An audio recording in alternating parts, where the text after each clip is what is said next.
انسان زندگی میں جب جدوجہد کرتا ہے، کوشش کرتا ہے، وہ بہت سارے دنیاوی اسباب اختیار کرتا ہے۔ جتنی عقل اللہ نے دی ہوتی ہے اس عقل کا بھی وہ استعمال کرتا ہے، کوشش کرتا ہے کہ کچھ اچیو کر سکے زندگی میں، کچھ مقاصد کا حصول اسے میسر آئے۔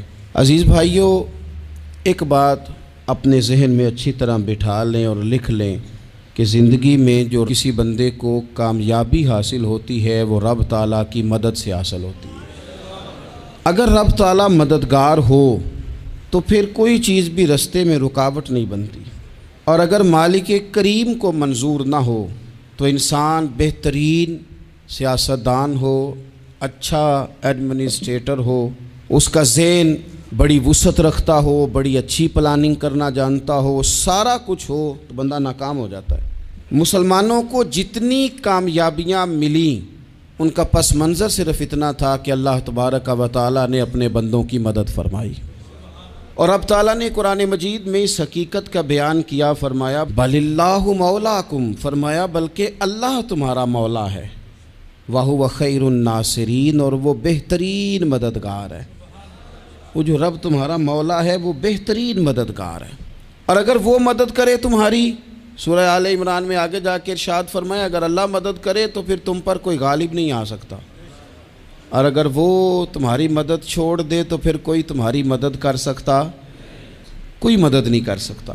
بدر کی جنگ بھی اور فتح مکہ بھی رمضان المبارک میں ہوا ہے۔ میں دونوں پر غور کر رہا تھا تو ایک نیا مضمون میرے ذہن میں آنے لگا۔ بدر کی جو جنگ ہے اس میں بھی ایک عجیب انقلاب آیا ہے کہ 313 نے 1000 سے مقابلہ کیا، اور جن 1000 سے مقابلہ کیا وہ اسلحے سے لیس تھے، اور یہ جو 313 ہیں ان کے پاس 6 زرہیں، 8 تلواریں، چند گھوڑے، لیکن اللہ نے کامیابی دی تو خود رب نے بیان کیا کس طرح دی، فرمایا وَلَقَدْ نَصَرَكُمُ اللَّهُ بِبَدْرٍ وَأَنْتُمْ أَذِلَّةٌ۔ وہ کامیابی اس طرح ملی ہے کہ رب نے تمہاری مدد کی تھی، تم تو کمزور تھے، اللہ نے بدر میں تمہاری مدد کی، تم جیت گئے۔ وَلَقَدْ نَصَرَكُمُ اللَّهُ بِبَدْرٍ وَأَنْتُمْ أَذِلَّةٌ، اللہ نے بدر میں تمہاری مدد کی، تم تو کمزور تھے۔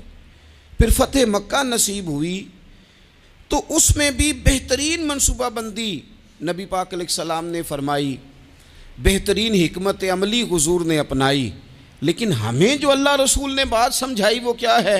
اذا جاء نصر اللہ والفتح، فرمایا جب اللہ کی مدد آئی اور فتح نصیب ہو گئی۔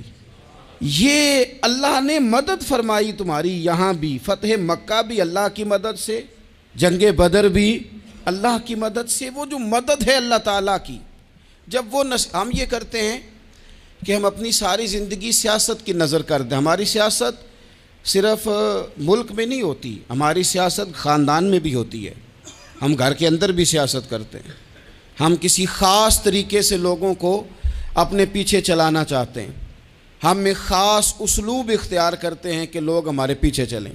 اس کا نقصان ہمیں یہ ہوتا ہے کہ سیاست جو ہوتی ہے یہ شطرنج کے ہیر پھیر کی طرح ہوتی ہے، تو اس کے راز بڑی جلدی کھلنے لگ جاتے ہیں، پتہ چل جاتا ہے کہ بندہ مخلص نہیں تھا، سیاست کر رہا تھا، طریقے سلیقے سے اس نے جوڑ کے رکھا ہوا تھا۔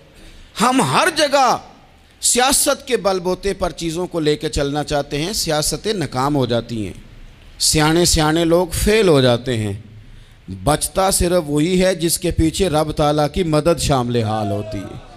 اپنی زندگی کے اندر ہم جو کچھ بھی کر رہے ہیں، جس شعبے سے بھی ہمارا تعلق ہے، آج ہم نے اس بات پہ غور کرنا ہے کہ پہلے تو یہ غور کر لیں کہ جو کام ہم کر رہے ہیں کیا وہ کام ایسا ہے کہ اس میں اللہ کی مدد ہمیں ملے گی؟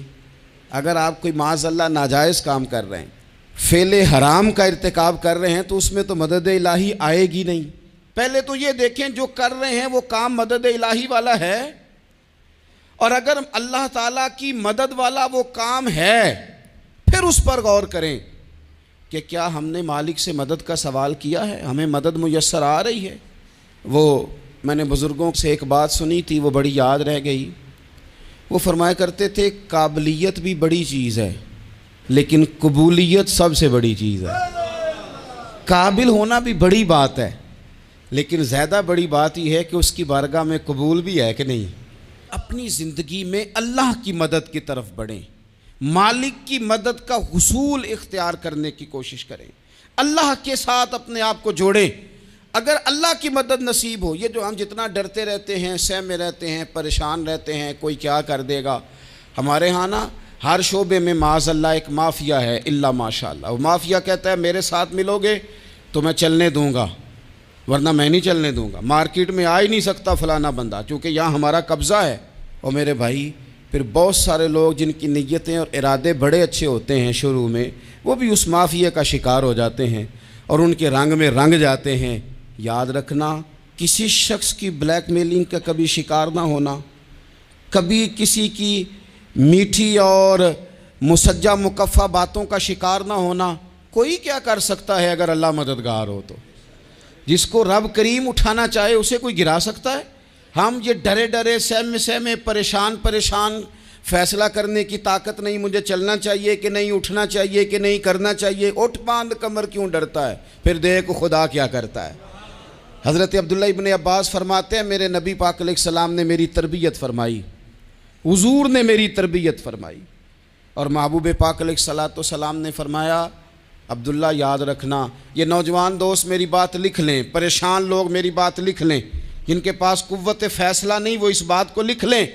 حضرت عبداللہ ابن عباس فرماتے ہیں میرے نبی پاک علیہ السلام نے مجھ سے فرمایا تھا عبداللہ سن، اگر ساری دنیا مل کے تیرا کوئی نفع کرنا چاہے کر نہیں سکتی جب تک میرے رب کی رضا نہ ہو، اور فرمایا ساری دنیا مل کے تیرا کچھ بگاڑنا چاہے تو عبداللہ بگاڑ نہیں سکتی جب تک رب کریم کی حکمت کا تقاضا نہ ہو۔